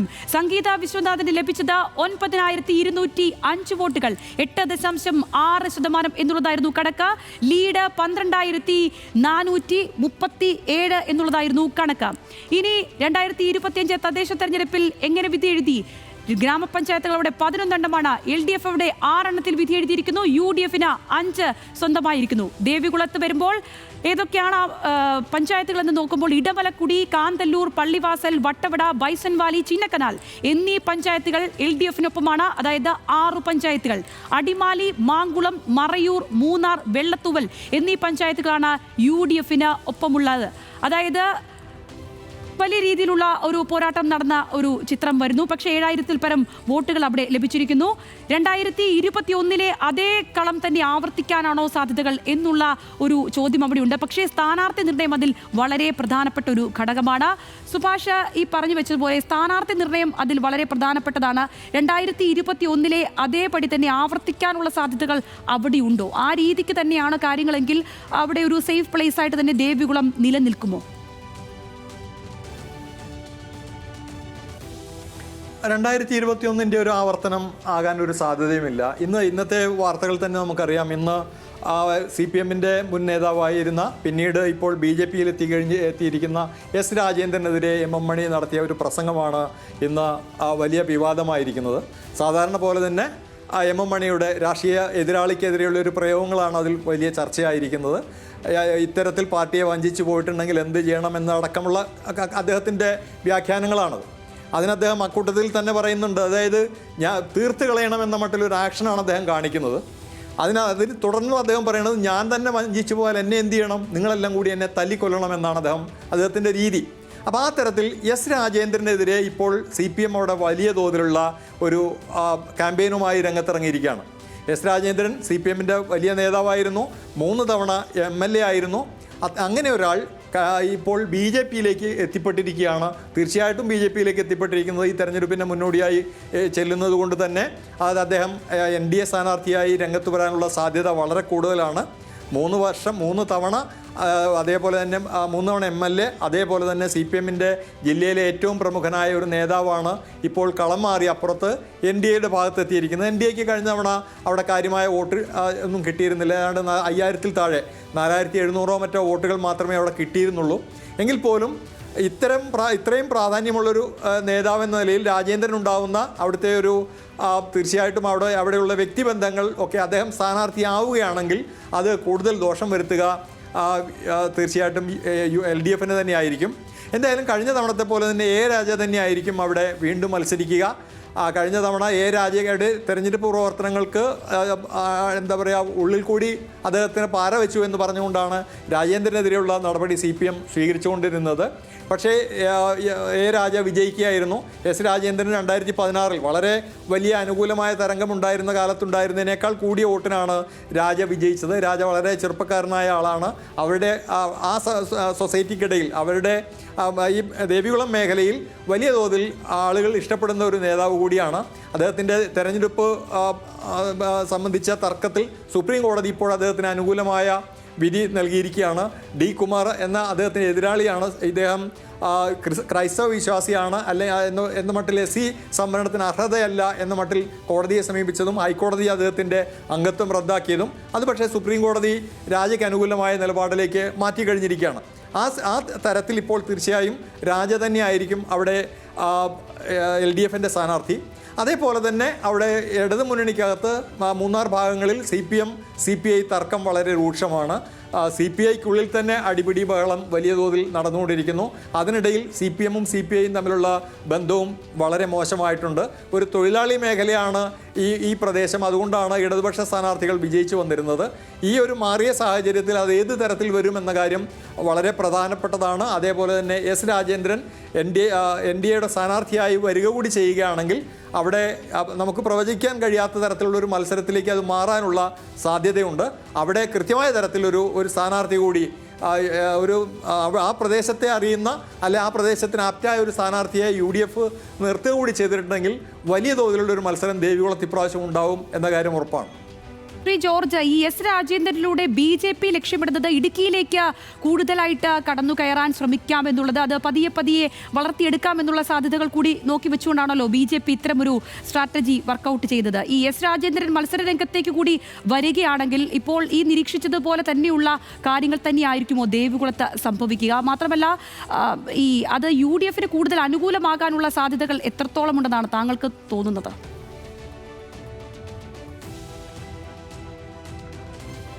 തീർച്ചയായിട്ടും സുഭാഷ് കാണിച്ച കാര്യങ്ങൾ വളരെ പ്രസക്തമാണ്. അതായത് ഈ ദേവികുളത്ത് ഇത്തവണ ഏറ്റവും പ്രധാനപ്പെട്ട ഒരു വെരി ക്രൂഷ്യൽ ഫാക്ടർ ആകാൻ പോകുന്നത് രാജേന്ദ്രൻ്റെ സാന്നിധ്യമായിരിക്കും. രാജേന്ദ്രന് പകരം വേറൊരു NDA ഒരു BJP സ്ഥാനാർത്ഥി വന്നാലുണ്ടാകുന്ന ഒരു ചലനമല്ല അത് ഈ രാജേന്ദ്രൻ വരുമ്പോൾ ഉണ്ടാകുന്നത്. കാരണം ഇത് തോട്ടം തൊഴിലാളി മേഖലയാണ്. തമിഴ് സ്വാധീനമുള്ള തമിഴ് തൊഴിലാളികളൊക്കെ ധാരാളമുള്ളൊരു മേഖലയാണ്. അപ്പോൾ സ്വാഭാവികമായിട്ടും രാജേന്ദ്രൻ്റെ അദ്ദേഹത്തിൻ്റെ തമിഴ് ചൊവ്വയിലുള്ള സംസാരവും അതുപോലെ തന്നെ അദ്ദേഹത്തിൻ്റെ 2-3 തവണ MLA ആയിരുന്നപ്പോൾ അവർക്കിടയിൽ ഉണ്ടായിട്ടുള്ള ഒരു വ്യക്തിബന്ധങ്ങളും ഒക്കെ വളരെ പ്രധാനമാണ്. അതുകൊണ്ട് ഒരു കാരണവശാലും 2021 അന്ന് ഈ പറഞ്ഞ ഗണേശൻ എന്ന് പറയുന്ന NDA സ്ഥാനാർത്ഥിയുടെ ഒരു സാന്നിധ്യം ഉണ്ടാക്കിയ ഒരു സ്വാധീനം അല്ലായിരിക്കും, അല്ലെങ്കിൽ ഒരു പ്രസൻസ് അല്ല രാജേന്ദ്രൻ NDAയുടെ സ്ഥാനാർത്ഥിയായിട്ട് അവിടെ വന്നാൽ ഉണ്ടാകാൻ പോകുന്നത്. അതാണ് തീർച്ചയായിട്ടും ഈ തവണത്തെ ദേവികുളം തെരഞ്ഞെടുപ്പിൻ്റെ ഏറ്റവും പ്രധാനപ്പെട്ട സവിശേഷതയും അല്ലെങ്കിൽ ഏറ്റവും ആകാംക്ഷ ഉണർത്തുന്ന ഘടകം അതുതന്നെയാണ്. രാജേന്ദ്രൻ ഇപ്പോൾ കുറേ നാൾ മുമ്പ് തന്നെ അദ്ദേഹം പാർട്ടി വിടുന്നു എന്ന് നമ്മൾ കേൾക്കാൻ തുടങ്ങിയതാണ്. അദ്ദേഹത്തിനെ പാർട്ടി അവഗണിക്കുന്നു, പ്രത്യേകിച്ച് MM മണി അദ്ദേഹത്തിനെതിരെ രൂക്ഷമായ വിമർശനങ്ങൾ. ഇപ്പോൾ ഏറ്റവും ഒടുവിൽ അദ്ദേഹം പാർട്ടി വിട്ടപ്പോൾ നടത്തിയത് MM മണിയുടെ സ്വതസിദ്ധമായ ശൈലിയിൽ 1, 2, 3 പോലത്തെ പ്രയോഗം തന്നെയാണ്. ഞാൻ പാർട്ടി വിട്ടാൽ, പാർട്ടിയോട് വഞ്ചന കാണിച്ചാൽ എന്ത് ചെയ്യണം, നിങ്ങൾ എന്നെ തല്ലിക്കൊല്ലണമെന്ന് പറയുന്നത് പരോക്ഷമായിട്ട് നിങ്ങൾ രാജേന്ദ്രനെ ചെയ്യേണ്ടത് അതാണ് ചെയ്യേണ്ടത് എന്ന് വ്യംഗ്യഭാഷയിൽ പറയുകയാണല്ലോ. അതിനകത്ത് സ്വന്തം അക്കൗണ്ടിൽ അദ്ദേഹം രാജേന്ദ്രന് നേരെ വിരൽ ചൂണ്ടുകയാണ് ചെയ്യുന്നത്. അപ്പോൾ ഇത് MM മണിയുടെ ഒരു ശൈലിയാണ്. അപ്പോൾ സ്വാഭാവികമായിട്ടും രാജേന്ദ്രൻ അവിടെ സ്ഥാനാർത്ഥിയായാൽ NDAയുടെ ഒരു സ്വാധീനത്തെക്കാൾ രാജേന്ദ്രൻ്റെ വ്യക്തിപരമായ സ്വാധീനം അവിടെ പ്രധാനപ്പെട്ടൊരു ഘടകമാവും. പക്ഷേ രാജേന്ദ്രൻ സ്ഥാനാർത്ഥിയാകുമ്പോൾ ഉള്ളൊരു പ്രത്യേകത എന്താണെന്ന് വെച്ചാൽ അവിടെ കോൺഗ്രസ് സ്ഥാനാർത്ഥിയേക്കാൾ വലിയ വിരോധത്തോടുകൂടി രാജേന്ദ്രനെ തോൽപ്പിക്കുക എന്നതാണ് CPMനെ സംബന്ധിച്ചിടത്തോളം ഏറ്റവും അഭിമാന പ്രശ്നമാകുക. അതായത് കുമാറാണെങ്കിൽ കുമാറിനേക്കാൾ കൂടുതൽ വൈരാഗ്യവും കൂടുതൽ വിരോധവും രാജേന്ദ്രനെ തോൽപ്പിക്കുക എന്നതിലേക്കാകും മാറുക. അപ്പോൾ അതിനകത്ത് ആ ഇലക്ഷൻ്റെ ആ ഫോക്കസ് ഒരല്പം മാറ്റം വരും. ആ ഫോക്കസ് മാറുന്നത് ഏത് രീതിയിൽ രാജയ്ക്ക് സഹായകമാവും അല്ലെങ്കിൽ കുമാറിന് സഹായകമാവും ഞാൻ വിചാരിക്കുന്ന ആ ഫോക്കസ് മാറുമ്പോൾ സ്വാഭാവികമായിട്ടും അത് ഒരുപക്ഷെ കോൺഗ്രസിനെ സഹായിച്ചേക്കാം. പക്ഷേ എങ്കിലും ഈവൻ തദ്ദേശ തെരഞ്ഞെടുപ്പിലെ പോലെ UDF തരംഗമുണ്ടായ തദ്ദേശ തെരഞ്ഞെടുപ്പിൽ പോലും ഈ ദേവികുളം മണ്ഡലത്തിലെ 6 പഞ്ചായത്തുകൾ LDFനൊപ്പമാണ് നിൽക്കുന്നത്. അതിനർത്ഥം അവിടെ LDFൻ്റെ വോട്ട് ബാങ്കിൽ കാര്യമായ വിള്ളലുണ്ടായിട്ടുണ്ട്. ഉണ്ടായിട്ടില്ല. നേരിയ ശോഷണം സംഭവിച്ചിട്ടുണ്ട്, ചെറിയ ദൗർബല്യങ്ങൾ സംഭവിച്ചിട്ടുണ്ട്. പക്ഷേ LDFിൻ്റെ വോട്ട് ബാങ്ക് സേഫാണ്. മറ്റ് 3 മണ്ഡലങ്ങളിലെ പോലെയുള്ള ഒരു പ്രശ്നം ദേവികുളത്ത് കാണുന്നില്ല. അതുകൊണ്ട് കടുത്ത മത്സരമായിരിക്കും. മാത്രമല്ല, തെരഞ്ഞെടുപ്പ് കേസിൽ രാജ രക്ഷപ്പെട്ടതാണ്. ഏതാണ്ട് രാജയുടെ സ്ഥാനാർത്ഥിത്വം അല്ലെങ്കിൽ അദ്ദേഹത്തിന് അയോഗ്യത ഉണ്ടാകും എന്ന് ഒരുവിധ ആളുകളെല്ലാം കരുതിയൊരു ഘട്ടത്തിലാണ് സുപ്രീം കോടതി അദ്ദേഹത്തിന് അനുകൂലമായൊരു വിധി പ്രസ്താവിച്ചത്. അത് വലിയ ആശ്വാസമാണ്. ഏതായാലും വളരെ ചെറുപ്പക്കാരനാണ്, വളരെ ഡൈനാമിക്കാണ്, വൈബ്രൻ്റ് ആയിട്ടുള്ള ഒരാളാണ് രാജ. കുമാറും അതുപോലെ തന്നെ മോശക്കാരനെന്നല്ല ഞാൻ പറയുന്നത്. പക്ഷേ ഇത്തവണ ഏതായാലും ദേവികുളത്തിൻ്റെ ശ്രദ്ധാകേന്ദ്രം എസ് രാജേന്ദ്രനായിരിക്കും. എസ് രാജേന്ദ്രൻ പിടിക്കുന്ന വോട്ടുകളായിരിക്കും NDAയുടെ പ്രകടനം ഏത് രീതിയിൽ ഇരു മുന്നണികളുടെയും സാധ്യതകളെ സ്വാധീനിക്കും എന്നതാണ് ഏറ്റവും വലിയ രാഷ്ട്രീയ കൗതുകമായി ദേവികുളത്തേക്ക് രാഷ്ട്രീയ നിരീക്ഷകരുടെ ശ്രദ്ധ ആകർഷിക്കുന്നത്. തീർച്ചയായും. ഇപ്പോൾ ദേവികുളം ആ രീതിയിൽ ഇത്തവണ ശ്രദ്ധാകേന്ദ്രമായി മാറും. NDA പിടിക്കുന്ന വോട്ട് അവിടെ വലിയ നിർണായകത്വം ഉണ്ടാക്കുമെന്നുള്ള വിലയിരുത്തൽ വരുന്നു. ഇനി നമുക്ക് പോകേണ്ടത് പീരുമേട്ടിലേക്കാണ്. 1967 രൂപപ്പെട്ട മണ്ഡലമാണ് പീരുമേട്. ഇടുക്കി ജില്ലയിൽ CPIക്കുള്ള ഏക മണ്ഡലമാണ്. 1967 CPIയുടെ KI രാജനിലൂടെയാണ് ആ വിജയചരിത്രം ആരംഭിക്കുന്നത്. 4 തവണ മാത്രമാണ് UDFിനെ പീരുമേട് പിന്തുണച്ചിട്ടുള്ളത്. ഒരിക്കൽ EM അഗസ്തിയും 3 തവണ KK തോമസും ജയിച്ചതൊഴിച്ചാൽ മണ്ഡലത്തിന് എന്നും ഇടത് ചായ്വാണ് ഉണ്ടായിട്ടുള്ളത്. ഇനി നമുക്ക് പീരുമേട്ടിലെ സാഹചര്യത്തിലേക്ക് വരുമ്പോൾ നമുക്കറിയാം, ഇക്കഴിഞ്ഞ ഓഗസ്റ്റ് 21 അന്തരിച്ച CPI നേതാവ് വാഴൂർ സോമനായിരുന്നു പീരുമേട് MLA. 6 മാസത്തിനുള്ള തെരഞ്ഞെടുപ്പ് നടക്കുമെന്നതിനാലാണ് അവിടെ ഒരു ഉപതെരഞ്ഞെടുപ്പൊക്കെ പ്രഖ്യാപിക്കാതെ പോയത്. 2021 കണക്കിലേക്ക് വരുമ്പോൾ CPIക്ക് അവിടെ ലഭിച്ചത് 60,141 വോട്ടുകളാണ്. 47.4% സിറിയക് തോമസിന് ലഭിച്ചത് 58,306 വോട്ടുകൾ, 46%. ശ്രീനഗരി രാജന് BJPക്ക് ലഭിച്ചത് 7,126 വോട്ടുകൾ, 5.6% എന്നുള്ളതായിരുന്നു കണക്ക്. ഭൂരിപക്ഷം 1,835 എന്നുള്ളതായിരുന്നു. ഇനി 2024 വരുമ്പോൾ ഡീൻ കുര്യാക്കോസിന് അവിടെ നിന്ന് ലഭിച്ചത് 58,264 വോട്ടുകൾ, 50.31%. ജോയ്സ് ജോർജിന് 43,623, 37.7%. സംഗീത വിശ്വനാഥന് 11,304 വോട്ടുകൾ, 9.8%. ലീഡ് 14,641 എന്നുള്ളതായിരുന്നു കണക്ക്. ഇനി തദ്ദേശ ചിത്രത്തിലേക്ക് വരുമ്പോൾ ഗ്രാമപഞ്ചായത്തുകൾ 9 എണ്ണമാണ് അവിടെയുള്ളത്. UDFിന് 6, LDFിന് 3 എന്നുള്ളതാണ് കണക്ക്. അത് ഏതൊക്കെയാണ് എന്ന് നോക്കി വരുമ്പോൾ ഏലപ്പാറ, കുമളി, പീരുമേട്, പെരുവന്താനം, അയ്യപ്പൻ കോവിൽ, ചക്കുപള്ളം എന്നീ 6 പഞ്ചായത്തുകളാണ് UDFിന്റെ ഒപ്പമുള്ളത്. കൊക്കയാർ, ഉപ്പുതറ, വണ്ടിപ്പെരിയാർ എന്നീ പഞ്ചായത്തുകൾ LDFിനൊപ്പമാണ് നിൽക്കുന്നത്. ഇതാണ് പീരുമേട്ടിലെ സാഹചര്യം. ഒരു ഉപതെരഞ്ഞെടുപ്പ് ഒഴിവായി നിൽക്കുന്ന സാഹചര്യമാണ് ഉള്ളത്. പക്ഷേ അവിടുത്തെ ഭൂരിപക്ഷം നമ്മൾ ശ്രദ്ധിക്കേണ്ടതുണ്ട്. 2021 ഭൂരിപക്ഷത്തിന്റെ ഇടിവ്, തദ്ദേശ തെരഞ്ഞെടുപ്പിൽ 8,000-ലേറെ വോട്ടുകളുടെ അന്തരം, അത്തരം കാര്യങ്ങളൊക്കെ അവിടെ ഒരു ഭീഷണി തീർക്കുന്നുണ്ടെന്നാണ് മനസ്സിലാക്കുന്നത്. സുഭാഷ്, ഈ പറഞ്ഞവ ഒരു ഭീഷണിയായിട്ട് അവിടെ നിലനിൽക്കുന്നുണ്ടോ? CPIക്ക് ആ സീറ്റ് നിലനിർത്താൻ കഴിയുമോ?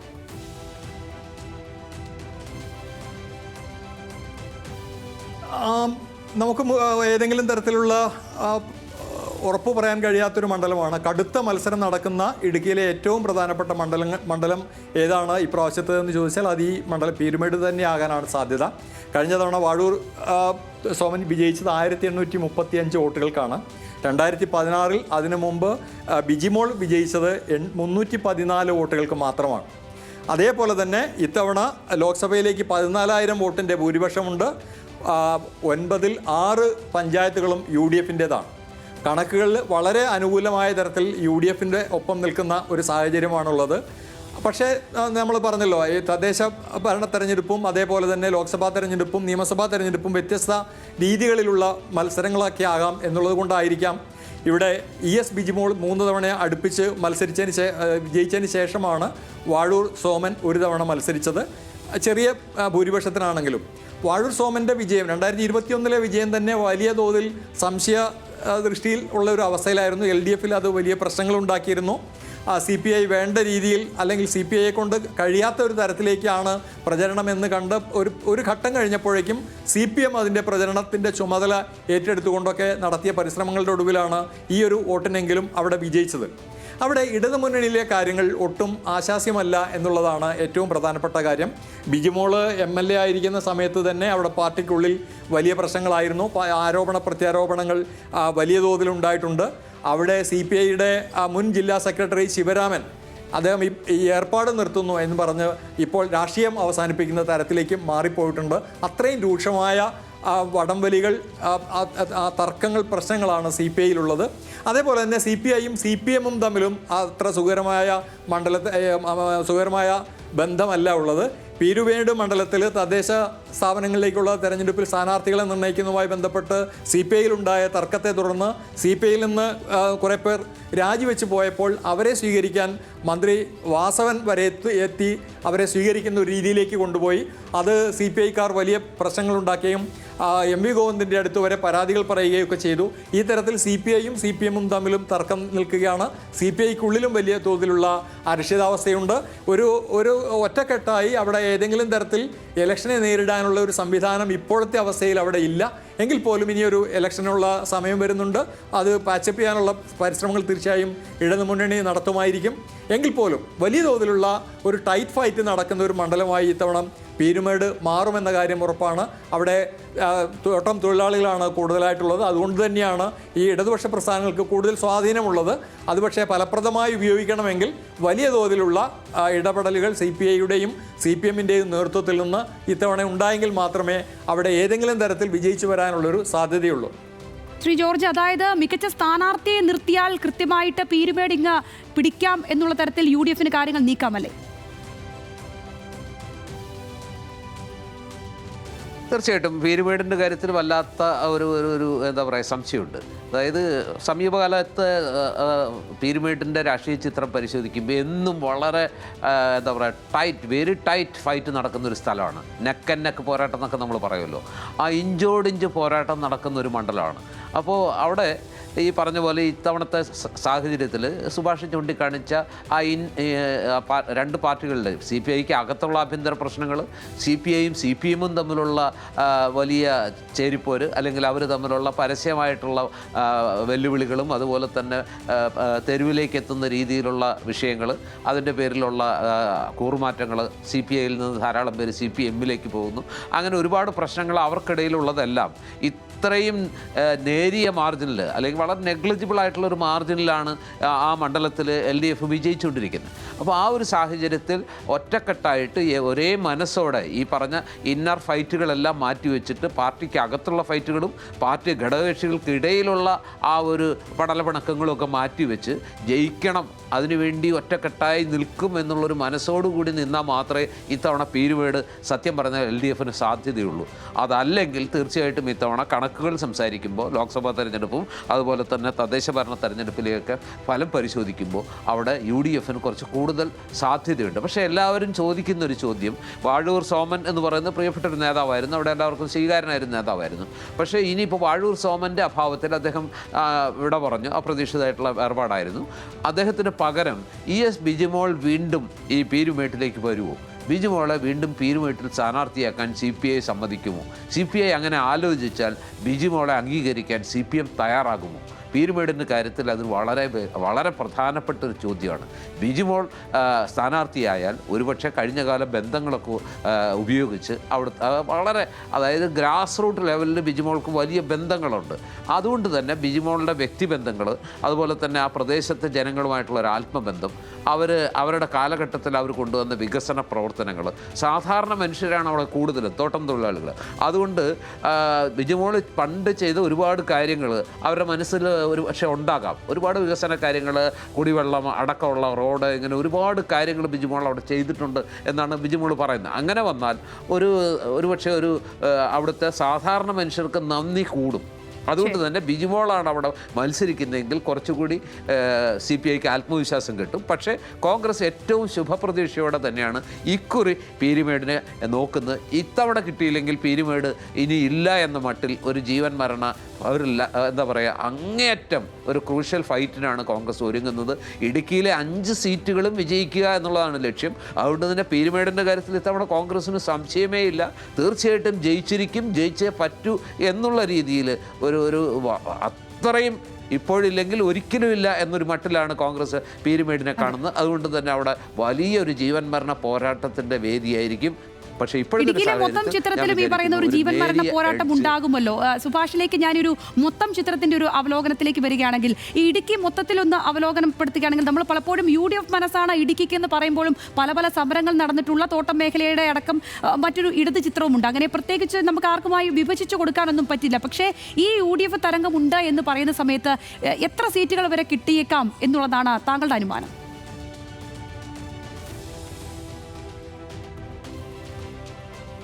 ഇടുക്കി നേരത്തെ പറഞ്ഞതുപോലെ ഈ 2021 വലിയ തോതിൽ ഇടതുപക്ഷത്തേക്ക് മാറിക്കഴിഞ്ഞിട്ടുണ്ടെങ്കിലും UDFന് വലിയ തോതിലുള്ള ശക്തമായ അടിത്തറയുള്ള ഒരു മണ്ണ് തന്നെയാണത്. അവിടുത്തെ ജനവിഭാഗങ്ങളുടെ രീതികൾ അതാണ്, അവിടുത്തെ ജനസംഖ്യയുടെ പ്രത്യേകത അതാണ്.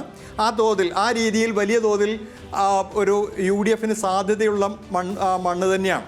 അവിടെ ഏതാണ്ട് 50% ഹിന്ദുക്കളുള്ളപ്പോൾ 43% ക്രിസ്ത്യൻസ് ഉണ്ട്, 7% മുസ്ലിങ്ങൾ വരുന്നത്. ഈ ഒരു മാറിയ രാഷ്ട്രീയ സാഹചര്യത്തിൽ സ്വാഭാവികമായും നമുക്ക് പറയാൻ കഴിയുന്ന തരത്തിലുള്ള ഒരു ന്യൂനപക്ഷ കൺസോളിഡേഷൻ ഇത്തവണ തീർച്ചയായിട്ടും UDFൻ്റെ ഭാഗത്തേക്ക് തന്നെയാണ്. അങ്ങനെ വരുമ്പോൾ അത് വലിയ തോതിൽ UDFന് തന്നെ അനുകൂലമാവുന്ന ഒരു രീതിയിലേക്ക് മാറും. അങ്ങനെ മാറുകയാണെങ്കിൽ ഈ ന്യൂനപക്ഷത്തിനുണ്ടാകുന്ന ഏത് ചെറിയ മാറ്റത്തെയും വലിയ തോതിൽ റിഫ്ലക്റ്റ് ചെയ്യുന്ന ഒരു ജില്ലയായിരിക്കും ഇടുക്കി. ആ തരത്തിൽ ഏത് രീതിയിൽ അത്തരമൊരു മാറ്റം വരുന്നു എന്നത് വളരെ നിർണായകമായിരിക്കും. ഇതേപോലെ തന്നെ ഹിന്ദു വിഭാഗങ്ങൾക്കിടയിൽ വരുന്ന ഈഴവ വിഭാഗത്തിൻ്റെ രീതി അത് ഏത് തരത്തിലേക്കായിരിക്കുമെന്ന കാര്യവും വളരെ പ്രധാനമാണ്. അതിലുണ്ടാക്കുന്ന മാറ്റങ്ങൾ, ഇപ്പോൾ ഉടുമ്പൻചോല പോലെയുള്ള മണ്ഡലങ്ങളിൽ BDJSന് വലിയ തോതിൽ 2016 വോട്ട് കിട്ടിയിരുന്നു. അത് വളരെ പെട്ടെന്ന് വളരെ താഴ്ന്ന് 7000 വോട്ടിൻ്റെ ഒക്കെ അടുത്തേക്ക് എത്തിയപ്പോഴാണ് മണിയാശാനുള്ള ഭൂരിപക്ഷം 38,500 വർദ്ധിച്ചത്. ആ തരത്തിൽ ഒരു ഈഴവ വോട്ടുകൾക്ക് ഇടയിലുണ്ടാവുന്ന ഷിഫ്റ്റ് ഇത്തവണ നിർണായകമാവുമെന്ന കാര്യം ഉറപ്പാണ്. ഈ ഒരു സാധ്യത തേടുകയാണ് ഇടതുമുന്നണി ഇപ്പോൾ. ഏതാണ്ട് വെള്ളാപ്പള്ളി നടേശനെയൊക്കെ വളരെ അനുകൂലം ആക്കി നിർത്തിക്കൊണ്ട് ഇത്തരമൊരു സാധ്യത തേടുകയാണ് എന്നതാണ് നമ്മൾക്ക് കാണേണ്ടത്. പക്ഷേ വെള്ളാപ്പള്ളിയുടെ നടപടികൾ അത് ആർക്കായിരിക്കും ഗുണമുണ്ടാവുക എന്ന ഇലക്ഷന് ശേഷം മാത്രമേ പറയാൻ കഴിയൂ. ഇപ്പോൾ CPM ലക്ഷ്യമിടുന്നത് ഈ തരത്തിൽ വെള്ളാപ്പള്ളിയെ മുന്നിൽ നിർത്തിക്കൊണ്ട് ഇത്തരമൊരു ഐക്യമുണ്ടാക്കിക്കൊണ്ട് നേട്ടമുണ്ടാക്കാനുള്ള ശ്രമങ്ങൾ നടത്തുന്നതിൽ വളരെ പ്രധാനപ്പെട്ട ഒരു ക്രൂഷ്യലായിട്ടുള്ള ഒരു ജില്ല ഇടുക്കി തന്നെയായിരിക്കും. അവിടെ ഈഴവ ജനവിഭാഗങ്ങളുടെ രാഷ്ട്രീയ മാറ്റം അല്ലെങ്കിൽ അവരുടെ വോട്ടിംഗ് രീതി ഇത്തവണ വലിയ തോതിൽ ഫലത്തിൽ പ്രതിഫലിക്കുമെന്ന കാര്യം ഉറപ്പാണ്. എന്തായാലും ന്യൂനപക്ഷ കൺസോളിഡേഷൻ ഇത്തവണ UDFൻ്റെ ഒപ്പമാണ് എന്ന കാര്യത്തിൽ ഉറപ്പായിരിക്കുന്നത് കൊണ്ട് തന്നെ UDFന് ആയിരിക്കും ഈ ഒരു പ്രത്യേക സാഹചര്യത്തിൽ അവിടെ അടുത്ത ഇലക്ഷനിൽ കൂടുതൽ സീറ്റുകൾ സാധ്യത. അതിൻ്റെ എണ്ണത്തിലേക്ക് ഞാൻ പോകുന്നില്ല എങ്കിൽ പോലും UDFനായിരിക്കും കൂടുതൽ സാധ്യത എന്ന് മാത്രമേ പറയാനാവൂ. ശ്രീ ജോർജ്, 2001 കണക്ക് പരിശോധിക്കുമ്പോൾ ഏകദേശം 100 സീറ്റിൽ UDFന്റെ ഭരണം പിടിച്ച സാഹചര്യത്തിൽ പോലും അന്ന് 5-ൽ 4 സീറ്റായിരുന്നു UDFന് ഉണ്ടായിരുന്നത്. അതിൽ 3 കേരള കോൺഗ്രസിന്റെ സംഭാവനയായിരുന്നു. പക്ഷേ ഇപ്പോഴും ഈ പറഞ്ഞ 5-ൽ 5 പിടിക്കുമെന്നുള്ള ആത്മവിശ്വാസം പ്രകടിപ്പിക്കുമ്പോഴും ആ കണക്ക്, അതായത് 5-ൽ 4 പിടിക്കുകയാണെങ്കിലും അവിടെ കേരള കോൺഗ്രസിന്റെ സാന്നിധ്യം ഇല്ല എന്നുള്ളത് അവിടെ നിൽക്കുന്നുണ്ട്. അങ്ങനെയുള്ള കണക്കുകളൊക്കെ നിൽക്കുമ്പോൾ എങ്ങനെ UDFന് വലിയൊരു തരംഗം ഇടുക്കിയിൽ ഉണ്ടാക്കാം, എത്ര സീറ്റിലൂടെ സാധിക്കുമെന്നുള്ളതിൽ പ്രവചിക്കാൻ കഴിയുമോ ഇപ്പോൾ? അതായത് 2021 ചിത്രം യഥാർത്ഥത്തിൽ 5 സീറ്റിൽ 4 LDFനായിരുന്നു. തൊടുപുഴ മാത്രമാണ്, PJ ജോസഫ് മാത്രമാണ് UDF അക്കൗണ്ടിൽ ജയിച്ചു കയറിയത്. ഏതായാലും ഒരു കാര്യം തീർത്ത് പറയാം, 2021 ആയിരിക്കില്ല 2026.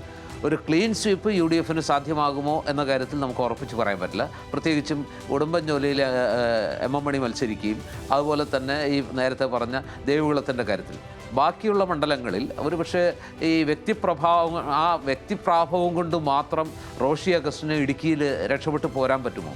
പക്ഷേ കണക്കുകൾ സംസാരിക്കുന്നത് രാഷ്ട്രീയ അവസ്ഥ വിശദമായി പരിശോധിക്കുമ്പോൾ UDFന് അനുകൂലമായിട്ടുള്ള ഒരു സ്വിങ് ഇടുക്കിയിലുണ്ട് എന്നുള്ളൊരു വസ്തുതയാണ്. അത് ഡെമോഗ്രാഫിക് ഘടന പരിശോധിക്കുമ്പോൾ ഏതാണ്ട് 45% ക്രിസ്ത്യനും 7% മുസ്ലിംസും ഉള്ള ഒരു ജില്ല. സ്വാഭാവികമായിട്ടും അത് ഒരു ധ്രുവീകരണം ഉണ്ടായാൽ അത് UDFന് വലിയ തുണയാവും. പക്ഷേ 50%-ലധികം ഹിന്ദുക്കളുമുണ്ട്. പക്ഷെ അവിടുത്തെ ഒരു പ്രശ്നം എന്താണെന്ന് വെച്ചാൽ, ഈ പറഞ്ഞ രീതിയിൽ ഈഴവ സമുദായത്തിൽ വെള്ളാപ്പള്ളി നടേശൻ നേതൃത്വം നൽകുന്ന ഈഴവ സമുദായത്തിന് ഈ ഈഴവ പ്രാതിനിധ്യം പൂർണ്ണമായിട്ട് ഇത്തവണ കിട്ടുമോ, അതോ അദ്ദേഹത്തിൻ്റെ പല നിലപാടുകളും ഈഴവ സമൂഹത്തിൽ വല്ലാത്ത ഒരു സ്പ്ലിറ്റ് സൃഷ്ടിച്ചിട്ടുണ്ടോ? അങ്ങനെയാണെങ്കിൽ ആ സ്പ്ലിറ്റ് ആകുന്ന വോട്ടുകൾ എവിടേക്ക് പോകും? ആ വോട്ടുകൾ ഏത് രീതിയിൽ UDFന് എൻകാഷ് ചെയ്യാൻ പറ്റും? അപ്പോൾ ഒരുപാട് ചോദ്യങ്ങളുണ്ട്, വളരെ കൃത്യമായ ചോദ്യങ്ങളാണ്. ആ ചോദ്യങ്ങൾക്കുള്ള ഉത്തരം തെരഞ്ഞെടുപ്പ് പ്രചരണ രംഗത്ത് ഞാൻ വിചാരിക്കുന്നത് UDF എന്തായാലും കഴിഞ്ഞ 2021 വളരെ വളരെ മെച്ചപ്പെട്ട ഒരു ഫലം ഉണ്ടാക്കാനാണ് സാധ്യത. അതിൽ സംശയമില്ല. പക്ഷേ ഒരു ക്ലീൻ സ്വീപ്പ് ഉണ്ടാകുമോ എന്ന് ഇപ്പോൾ പറയാൻ ബുദ്ധിമുട്ടാണ്. കാരണം 1-2 മണ്ഡലങ്ങളുടെ കാര്യത്തിൽ ഒരു നല്ല ഫൈറ്റിനുള്ള സാധ്യത അവശേഷിക്കുന്നുണ്ട്. അന്തിമ വിജയം ആർക്കായിരിക്കും എന്ന കാര്യം കുറച്ചുകൂടി കഴിഞ്ഞ് ഇലക്ഷൻ്റെ ഒരു തീവ്രത, ചൂടും ചൂരുമൊക്കെ കുറച്ചുകൂടി വിസിബിൾ ആകുന്നൊരു ഘട്ടത്തിലേ അത് പറയാൻ പറ്റുള്ളൂ. പക്ഷേ ട്രെൻഡ് UDFന് അനുകൂലമാണ്, അത് തീർത്ത് പറയാം. അപ്പോൾ UDF അനുകൂല തരംഗമുണ്ടെന്ന് പറയുമ്പോഴും അങ്ങനെ എത്ര സീറ്റ് എന്ന് നമുക്ക് പ്രവചിക്കാൻ പറ്റില്ല. പക്ഷേ ഈ പറയുന്ന ഉടുമ്പൻചോലയുണ്ട്, അല്ലെങ്കിൽ ദേവികുളം അങ്ങനെ നിൽക്കുന്നു. പക്ഷേ ഇത്തരം സാഹചര്യങ്ങളിലൂടെ ഒക്കെ പോകുമ്പോൾ മുൻകാലങ്ങൾ, അതായത് ഞാൻ 2001 സാഹചര്യമാണ് ചോദിച്ചു വന്നിരുന്നത്. 2001 5-ൽ 4 സീറ്റ് എന്നുള്ളൊരു കണക്കുണ്ടായിരുന്നു. അത്രയധികം മാജിക്കൽ നമ്പറിലേക്ക് പോകാൻ പറ്റുമെന്ന് സുഭാഷ് കരുതുന്നുണ്ടോ? തീർച്ചയായും ഇടതുമുന്നണിക്ക് 5-ൽ 4 സീറ്റ് ഇപ്രാവശ്യം ഉണ്ടാവില്ല എന്നുള്ള കാര്യം ഉറപ്പാണ്. വെല്ലുവിളികൾ നിരവധിയുണ്ട്. ഞാൻ നേരത്തെ പറഞ്ഞതുപോലെ UDFന് എന്തായാലും നേട്ടങ്ങളുണ്ടാവും. ഒറ്റ സീറ്റ് മാത്രമായിരിക്കില്ല ഇപ്രാവശ്യം ഉണ്ടാവുക, അതിൽ കൂടുതലുണ്ടാവും. അതെത്ര വരെ എന്നുള്ളത് വളരെ പ്രധാനമായി ഒരു 2-3 സീറ്റ് എന്തായാലും UDFന് ലഭിക്കുന്ന ഒരു രാഷ്ട്രീയ സാഹചര്യം ഇപ്പോൾ അവിടെ നിലനിൽപ്പിലുണ്ട്. ശരി, ഏതാണെങ്കിലും ഇരുവർക്കും നന്ദി. കൃത്യമായ വിശകലനങ്ങളിലൂടെ ഇടുക്കിയുടെ ചിത്രം പറഞ്ഞു തന്നതിന് ശ്രീ R. സുഭാഷിനും ജോർജ് പൊടിപാറയ്ക്കും വളരെയധികം നന്ദി. ഈ യാത്രയിൽ നമ്മോടൊപ്പം ചേർന്നതിന് നമുക്ക് വീണ്ടും കണ്ടുമുട്ടാം. അപ്പോൾ പ്രിയ പ്രേക്ഷകരെ, ഇടുക്കി ജില്ലയിലെ മണ്ഡലങ്ങളെക്കുറിച്ചുള്ള വിശദമായ വിശകലനം തന്നെയാണ് ഇന്ന് നടത്തിയത്. അടുത്തയാഴ്ച നമുക്ക് ആലപ്പുഴ ജില്ലയിലെ മണ്ഡലങ്ങളുടെ രാഷ്ട്രീയ ചിത്രം പരിശോധിക്കാം. അതുവരെ നന്ദി, നമസ്കാരം, ശുഭരാത്രി.